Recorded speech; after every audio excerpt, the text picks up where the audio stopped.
स्वागत आहे तुमचं सुनीता सिंपल कुकिंगमध्ये। आज आपण मुलांच्या आवडीचे अतिशय चविष्ट आणि खुसखुशीत एकाच सारणामध्ये 2 पदार्थ कसे बनवायचे ते पाहणार आहोत। त्यासाठी इथे आपण बटाटे घेतलेले आहेत आणि थोडेसे मटारदाणे देखील घेतलेले आहेत।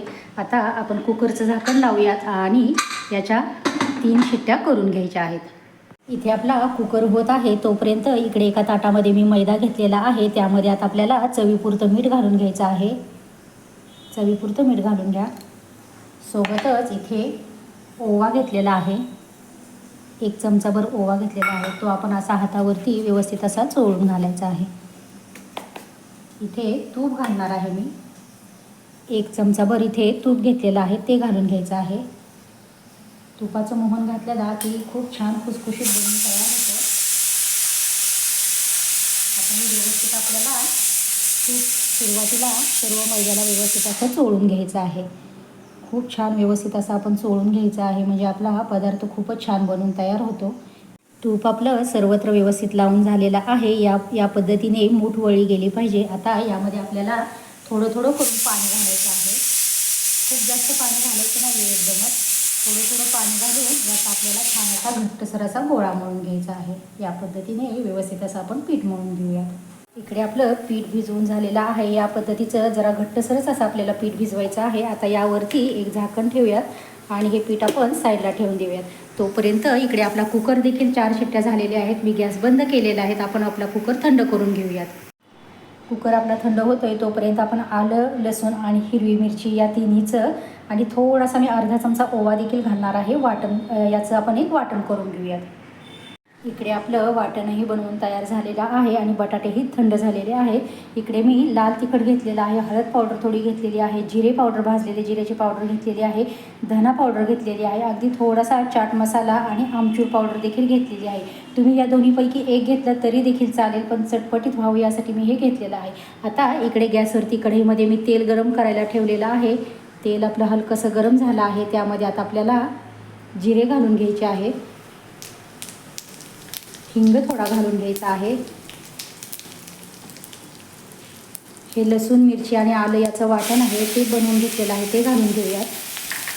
गॅस आपल्याला बारीक करायचा आहे आणि हे व्यवस्थित आपल्याला मिक्स करून घ्यायचं आहे। हे सुके मसाले आहेत ते घालून घ्यायचे आहेत सर्व, ते देखील आपण व्यवस्थित असे मिक्स करून घेऊयात।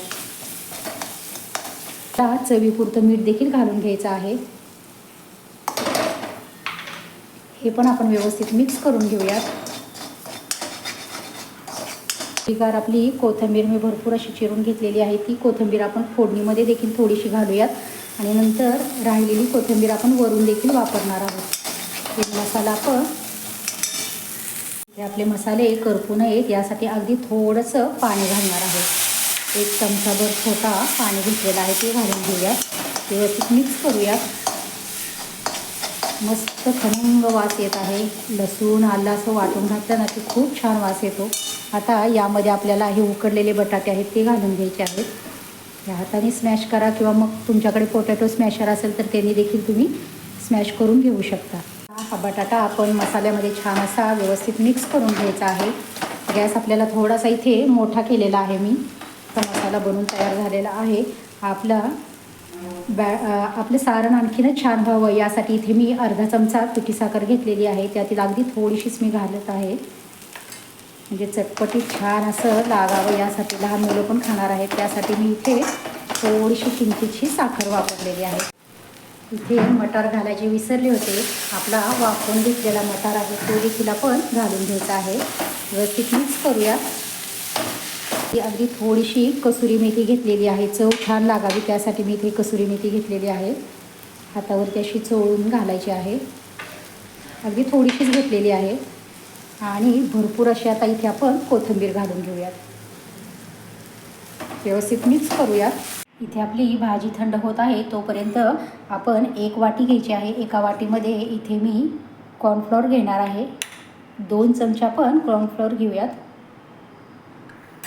आणि यामध्ये आपण तूप घालायचं आहे। तुम्ही तेल घेतलं तरी देखील चालेल, इथे छोटा चमचा आहे, 3 ते 4 चमचे आपण यामध्ये तूप घालून घेऊयात। हे व्यवस्थित आपल्याला मिक्स करून घ्यायचं आहे। इथे आपलं पीठ देखील छान असं भिजून झालेलं आहे, पाहू शकता इथे तुम्ही। या पद्धतीने आपण पोळपाट घ्यायचा आहे, त्यावरती अगदी थोडंसं आपण पुन्हा एकदा हलक्या हाताने असं मळून या पद्धतीने मी सर्व गोळे करून घेतलेले आहेत, एकसारखे असे करायचे आहेत। आता त्यातीलच एक गोळा घेतलेला आहे, आपल्याला याची छान अशी पातळ अशी चपाती लाटून घ्यायची आहे। इथे या पद्धतीने मी याची पातळसर अशी चपाती लाटून घेतलेली आहे, ती आता आपण एका डिशमध्ये साईडला अशी काढून घ्यायची आहे। याच पद्धतीने आपण आणखीन पुढच्या पोळ्या देखील करून घेणार आहोत। इथे आपल्या चारही पोळ्या लाटून झालेल्या आहेत। आता त्यावरती आपण हा साठा बनवून घेतलेला आहे कॉर्नफ्लोअरचा, तो लावून घ्यायचा आहे, व्यवस्थित असा सर्वत्र आपल्याला पसरवायचा आहे। थोडासा पातळसरच साठा करायचा आहे, खूप घट्ट करायचा नाही आहे। हे व्यवस्थित आपण सर्वत्र लावून घेऊ। आता यावरती अगदी थोडासा आपल्याला किंचितसाच मैदा भुरभुरवायचा आहे, म्हणजे आपल्या पॅटीसला लेयर्स खूप छान सुटणार आहेत। आता ही दुसरी पोळी घेतलेली आहे, ती देखील आपण यावरती व्यवस्थित अशी टाकून घ्यायची आहे आणि त्यावरती देखील आपण हे 1 चमचाभर घेतलेला आहे साठा, तो लावून घ्यायचा आहे। व्यवस्थित असं आपण सर्वत्र लावून घेऊयात। याच पद्धतीने आपण त्या दोन्ही पोळ्या देखील यावरती ठेवून तयार करणार आहोत। हे या पद्धतीने करून झालेलं आहे। वरच्या ह्याला आपण साठा वगैरे काही लावायचा नाही, हे अशीच ठेवायची आहे आणि अगदी थोडीशी मी लाटून देखील घेतलेली आहे। आता हे व्यवस्थित आपण चौकोनी शेप देऊन घ्यायचा आहे। या पद्धतीने आपण कट करून घ्यायचा आहे सर्व कडा त्याच्या, म्हणजे एकसारखे असे आपले पॅटीस बनून तयार होतील। हे या पद्धतीने व्यवस्थित आपल्याला करून घ्यायचं आहे।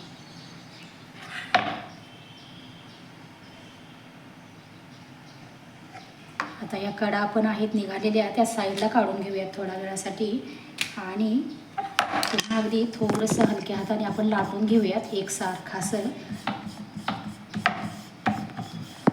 आता याला मधून असा कट द्यायचा आहे, या पद्धतीने आपण कट देऊन घ्यायचा आहे आणि इथून मधून पुन्हा एक कट द्यायचा आहे। हे असे आपले 4 भाग तयार झालेले आहेत। आता यावरती आपण सारण ठेवून घ्यायचं आहे। हे या पद्धतीने आपल्याला सारण ठेवायचं आहे, खूप जास्त पण सारण घ्यायचं नाही आहे इथे। हे पहा, या पद्धतीने आपण सर्व याच्यावरती सारण ठेवून घ्यायचं आहे। हे या पद्धतीने आपलं बनवून तयार झालेलं आहे। आता आपण एका साईडला याच्या असा साठा लावून घ्यायचा आहे थोडासा, अगदी तिथे आपण साईडला असं थोडंसं हा साठा राहिलेला आहे शिल्लक, तो त्यातला एक बोट भरून असं घ्यायचा आहे आणि हे साईडला असं आपण लावून घ्यायचं आहे आणि हे या पद्धतीने आपल्याला फोल्ड करून घ्यायचं आहे। इथे पाहू शकता, इथे अगदी सहजपणे हे व्यवस्थित असं फोल्ड होतं आहे आणि लेयर्स देखील खूप छान आपल्या पॅटीसला पडणार आहेत। हे या पद्धतीने आपण पॅक करून घ्यायचं आहे। आता याच पद्धतीने मी इतर पॅटीस देखील बनवून घेणार आहे। हे व्यवस्थित असं आपलं तयार झालेलं आहे। इथे आपले सर्व पॅटीस बनवून तयार झालेले आहेत आणि इकडे गॅसवरती कढईमध्ये मी बारीक गॅस केलेला आहे, तेल हलकंसं गरम करायला ठेवलेलं आहे। आता आपलं थोडंसं पीठ शिल्लक राहिलेलं आहे, तर त्यासाठी इथे मी मिनी समोसा देखील करून दाखवणार आहे। त्यासाठी इथे एक मी छोटी गोळी घेतलेली आहे आणि या पद्धतीने लाटून घेतलेलं आहे। आता हे उरलेलं जे आहे आपलं साठा आहे, त्यातीलच एक बोट घ्यायचा आहे, असं व्यवस्थित आपण सर्वत्र लावून घ्यायचं आहे कडांना फक्त, आणि हे या पद्धतीने आपण फोल्ड करून घ्यायचं आहे। हे पहा, या पद्धतीने आपण व्यवस्थित फोल्ड करून घेऊयात, म्हणजे व्यवस्थित असं चिकटण्यास मदत होते। आता यामध्ये आपलं हे सारण आहे ते आपण भरून घ्यायचं आहे। खूप जास्त पण सारण घालायचं नाही, यामध्ये पुरेल एवढंच इतपत आपल्याला सारण घालायचं आहे। हे या पद्धतीने सारण भरून घेतलेलं आहे। आता हे व्यवस्थित आपल्याला या पद्धतीने फोल्ड करून घ्यायचं आहे, चिटकवून घ्यायचं आहे। पाहू शकता इथे तुम्ही एकाच बॅटरमध्ये आपण 2 प्रकार बनवलेले आहेत। हा मिनी समोसा देखील आपला झटपट असा बनवून तयार झालेला आहे, किती छान असा सुरेख असा बनवून तयार झालेला आहे। याच पद्धतीने आपण इतर ह्या एवढ्या पिठाचे देखील मिनी समोसे बनवून घेऊयात। तेल आपलं हलकंसं गरम होत होतं तोपर्यंत इथे मी छोटे अगदी छोटेसे समोसे देखील बनवून घेतलेले आहेत। तेल आपलं हलकंसं गरम झालेलं आहे, खूप जास्त गरम करायचं नाही पॅटीस बनवताना। आता यामध्ये आपण हे पॅटीस सोडून घ्यायचे आहेत। गॅस बारीकच ठेवलेला आहे, बारीक गॅसवरती आपल्याला हे छान असे दोन्ही साईडनं भाजून घ्यायचे आहेत, तळून घ्यायचे आहेत, सॉरी। हे या पद्धतीने आपण तेल असं यावरती हे करायचं आहे। काही करायची नाही अजिबात आपल्याला इथे, कारण मग लेयर्स पडणार नाही. त्यासाठी बारीक गॅसवरती आपल्याला तेल हलकंसं गरम झालं की मगच आपल्याला हे पॅटीस घालून घ्यायचे आहेत. हे पहा, आपले पॅटीस छान दोन्ही साईडनं व्यवस्थित खमंग खरपूस असे तळून झालेले आहेत. पाहू शकता इथे लेयर्स पण बघा किती छान पडलेले आहेत हे, आणि या पॅटीसला देखील लेयर्स बघा किती छान असे आपले पडलेले आहेत. पाहू शकता इथे तुम्ही. आता हे दोन्हीही आपण व्यवस्थित असं तेल निथळून घ्यायचं आहे. हे या पद्धतीने तेल पूर्णपणे निथळून मग आपण एका ताटामध्ये काढून घेऊयात. इथे आपले पॅटीस तळून झालेले आहेत. आता आपण हे समोसे देखील यामध्ये व्यवस्थित असे तळून घ्यायचे आहेत. एका वेळी जेवढे बसतील तेवढेच घाला. मी तेल खूप जास्त वापर केलेला नाही आहे, कमी तेलामध्येच आपल्याला करायचं आहे. खूप जास्त पण तळताना तेल नाही घ्यायचं. हे व्यवस्थित आपण छोटे समोसे देखील आपले तळून घेऊयात. आपले मिनी समोसे देखील छान खमंग खुसखुशीत बनून तयार झालेले आहेत आणि आपले पॅटीस देखील खूप छान बनलेले आहेत. तुम्ही पाहू शकता लेयर्स खूप छान आलेले आहेत.